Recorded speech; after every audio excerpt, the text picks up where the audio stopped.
Welcome to the Tech Meme Ride Home for Monday, May 11th, 2020. I'm Brian McCullough. Today, a flaw in Thunderbolt basically means no computers are secure. Qualcomm's new flagship chip, Eric Schmidt, has finally left the Googleplex, detecting malware via grayscale images, Apple is reopening stores, and we might have a new tech IPO as soon as next month. Here's what you missed today in the world of tech.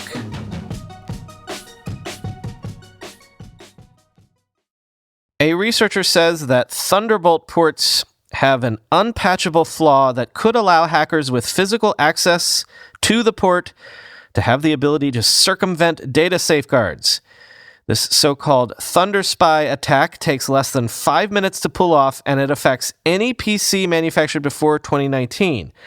So some new PCs are not affected, and actually I've seen some reports that AMD chips might not be affected, but quoting from Wired, on Sunday, Eindhoven University of Technology researcher Bjorn Reutenberg revealed the details of a new attack method he's calling Thunderspy. On Thunderbolt-enabled Windows or Linux PCs manufactured before 2019, his technique can bypass the login screen of a sleeping or locked computer and even its hard disk encryption to gain full access to the computer's data. And while his attack in many cases requires opening a target laptop's case with a screwdriver, it leaves no trace of intrusion and can be pulled off in just a few minutes. That opens a new avenue to what the security industry calls an evil maid attack, the threat of any hacker who can get alone time with a computer in, say, a hotel room.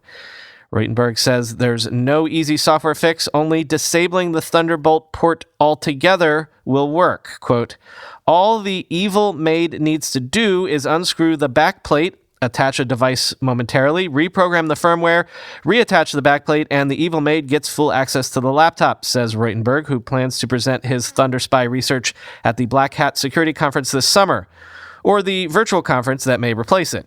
Quote, again, all of this can be done in under 5 minutes, end quote. Security researchers have long been wary of Intel's Thunderbolt interface as a potential security issue. It offers faster speeds of data transfer to external devices, in part by allowing more direct access to a computer's memory than other ports, which can lead to security vulnerabilities. A collection of flaws in Thunderbolt components known as Thunderclap, revealed by a group of researchers last year, for instance, showed that plugging a malicious device into a computer's Thunderbolt port can quickly bypass all of its security measures. As a remedy, those researchers recommended that users take advantage of a Thunderbolt feature known as security levels, disallowing access to untrusted devices or even turning off Thunderbolt altogether in the operating system settings. That would turn the vulnerable port into a mere USB and display port. But Reutenberg's new technique allows an attacker to bypass even those security settings, altering the firmware of the internal chip responsible for the Thunderbolt port and changing its security settings to allow access to any device. It does so without creating any evidence of that change visible to the computer's operating system, end quote. So can I just underline again what this all means? If your computer has a Thunderbolt port, an attacker who gets even brief access to it could read and copy all of your data, even if your drive is encrypted, and even if your computer is locked or set to sleep. So not good. As Caitlin Chippenow tweeted, quote, Thunderspy works even if you follow best security practices by locking or suspending your computer when leaving briefly, and if your system administrator has set up the device with secure boot, strong BIOS, and operating system account passwords, and enabled full disk encryption, end quote. While Nicholas Magand tweeted, quote, say what you will about the VGA port, but it had never let us down like this. Thunderbolt, more like Thunderdolt, end quote. Qualcomm has officially unveiled the Snapdragon 768G processor with faster graphics performance and global 5G support. By faster performance, let me be specific. Apparently 25% faster CPU and GPU performance compared to the Snapdragon 765G. mmWave, and also sub-6 GHz 5G with 120 Hz at 1080p resolution. This is from Engadget. The 2.8 GHz Cryo 475 CPU is estimated to run about 15% faster than the 2.4 gigahertz part in the 765G, while the Adreno 620 graphics promise a similar performance boost, including 120 Hz support at 1080p. This is also the first Snapdragon 700 series chip to support upgradable GPU drivers, letting you fine-tune the visual performance almost like you would with a gaming PC. Network speed matters as well, of course. The 768G is part of Qualcomm's second wave of 5G-capable systems on a chip, and that means global 5G with both millimeter wave and sub-6 gigahertz frequencies for, quote, all key regions. You can expect speeds of up to 3.7 Gbps downstream and 1.6 Gbps upstream, although that likely means getting very, very close to an mmWave 5G site, end quote. Sources are reporting that Eric Schmidt has left his role as technical advisor to Alphabet. In fact, he reportedly left in February, thereby ending his 19-year tenure at Google. Quoting CNET, Schmidt's role at Google had gradually diminished after he stepped down as CEO in 2011. Still, his ties to the company have spurred blowback as Schmidt increased his work on U.S. military initiatives. Schmidt chairs the Defense Innovation Board, an advisory group aimed at bringing new technology to the Pentagon, including advancements in machine learning. He's also chairman of the National Security Commission on Artificial Intelligence, which advises Congress on AI for defense. Critics, though, worry Schmidt could unfairly push Google's financial interests when it comes to his work with the military. Earlier this week, New York Governor Andrew Cuomo said Schmidt would serve as chair of a commission that'll be tasked with updating that state's technological infrastructure and practices during and after the coronavirus pandemic. The group will tackle subjects including telehealth, internet broadband, and remote learning, Schmidt said. The appointment also prompted concerns about the influence of big tech in the public sector, especially given Google's past data privacy scandals. Schmidt, 65, joined Google after serving as CEO of software maker Novell. He was introduced to Google founders Page and Brin by two of Google's most prominent backers at that time, venture capitalist John Doerr of Kleiner Perkins and Mike Moritz of Sequoia Capital. During Schmidt's tenure, the company expanded beyond its roots as a search engine to tackle other technologies, including mobile phones and online video. It also adopted a corporate structure that reflected its growing financial success. Schmidt helped take the company public in 2004, a stock market debut that made him a billionaire. Schmidt still holds about $5.3 billion in the company's stock, end quote.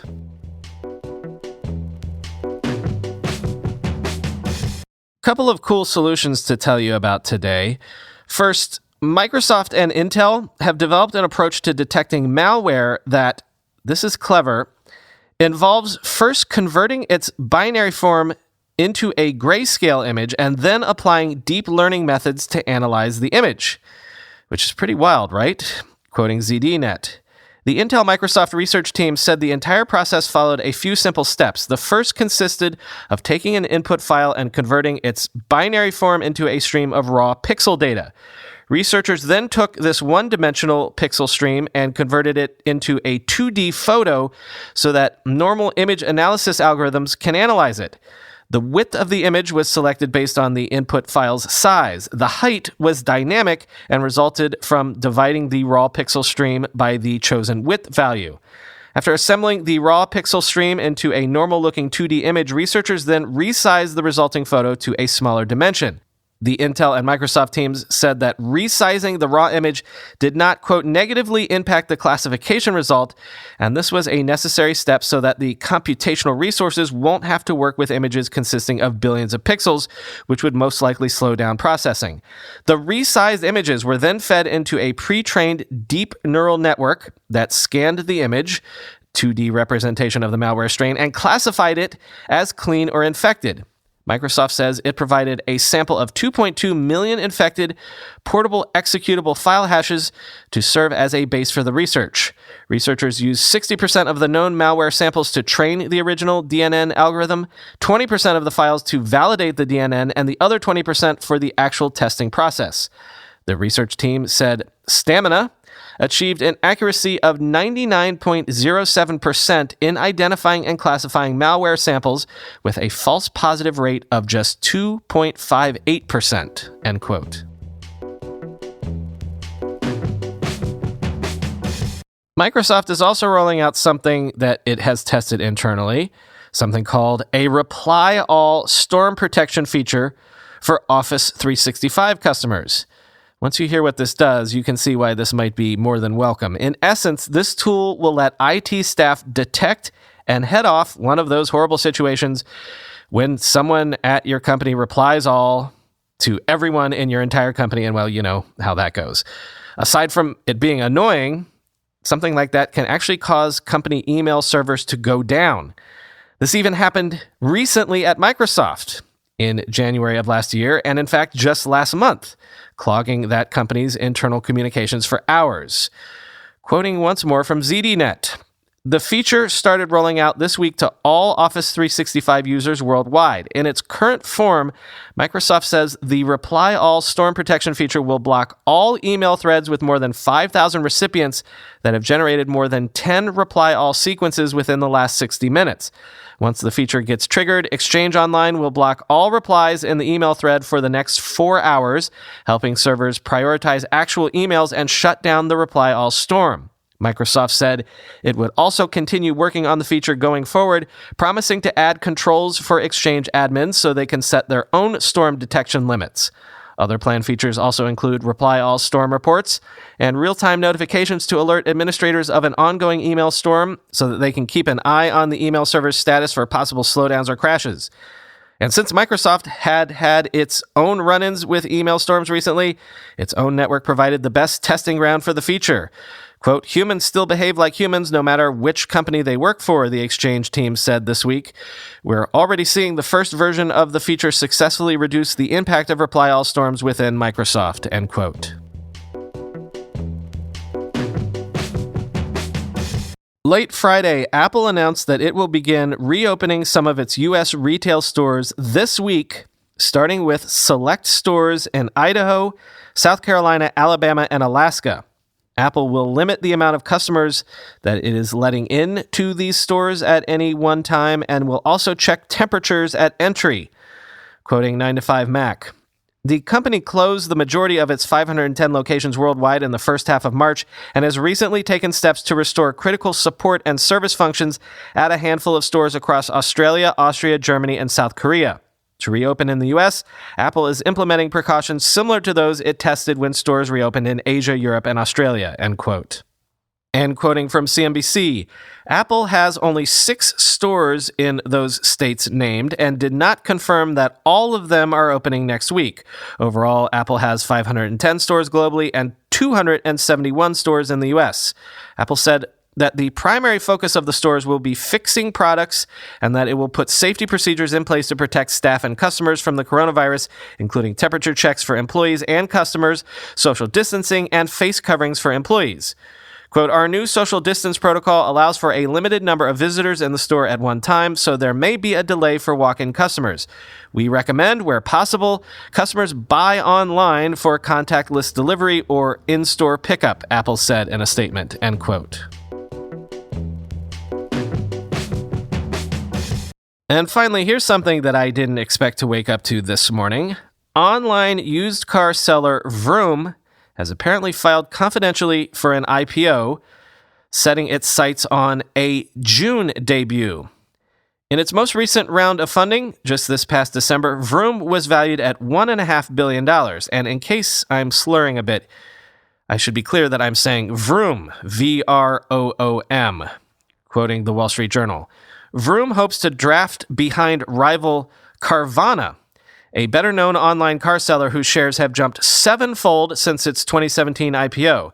After falling 80% during the broader market sell-off in March, Carvana's shares have recovered to trade near record levels. With social distancing measures keeping consumers at home, online car sellers could benefit at the expense of traditional dealers if buyers opt for digital shopping and at-home delivery experiences over visiting dealer lots. Market volatility this year has largely quieted the market for IPOs across many industries in the U.S. In the first 2 weeks of April, only 2 companies went public, raising a few $100 million, according to data provider DealLogic. And only 1 tech company has gone public in all of 2020, according to data from IPO expert Jay Ritter, a finance professor at the University of Florida. Some of last year's offerings have performed poorly, including ride-hailing companies Uber and Lyft, while We Company, parent of office-sharing company WeWork, nearly collapsed after pulling its IPO last fall, end quote. Yeah, quite brave of Vrooom to be the first company sticking its head out above the parapet at this moment. Although I can see, based on what we just said, that maybe they think they're well-positioned for the current COVID reality, and fortune does sometimes favor the bold. Though apparently, until recently, Vrooom, while primarily known for selling used cars online, still sold more than half of its cars via traditional dealerships. So maybe that's what this is about. They need this extra capital to go whole hog into the virtual sales space. Another book recommendation that I just stumbled across this weekend. Some real data porn for you data nerds, or history nerds, or just sociology nerds, I guess. The book is called Atrocities, and it's by this dude, Matthew White, who for years has maintained the historical atlas of the 20th century website. A few years ago, he published Atrocities, which outlines the deadliest episodes in human history. Like, he literally ranks them in order. What were the worst wars, the worst natural disasters, genocides, etc. over the course of human history? How many people really died? What were the contours of each, etc.? This book actually came out several years ago, but it's new to me, and I was someone who was brought up with things like the Book of Lists and the Guinness Book of World Records, so this is right up my alley, even if the subject matter is grim. But look, what can I tell you? I do want to know how many people the Roman gladiator games killed over the years. I want to hear about things that I've never heard of before, like the Fang La Rebellion, or the debate over the real death toll of the 30 Years' War, or I'm just stunned to learn that the War of the Spanish Succession was way more deadly than I ever knew. Anyway, if you're into this sort of stuff, it's super nerdy, super grim, but super fun. Link to the book in the show notes. It's called Atrocities. Talk to you tomorrow.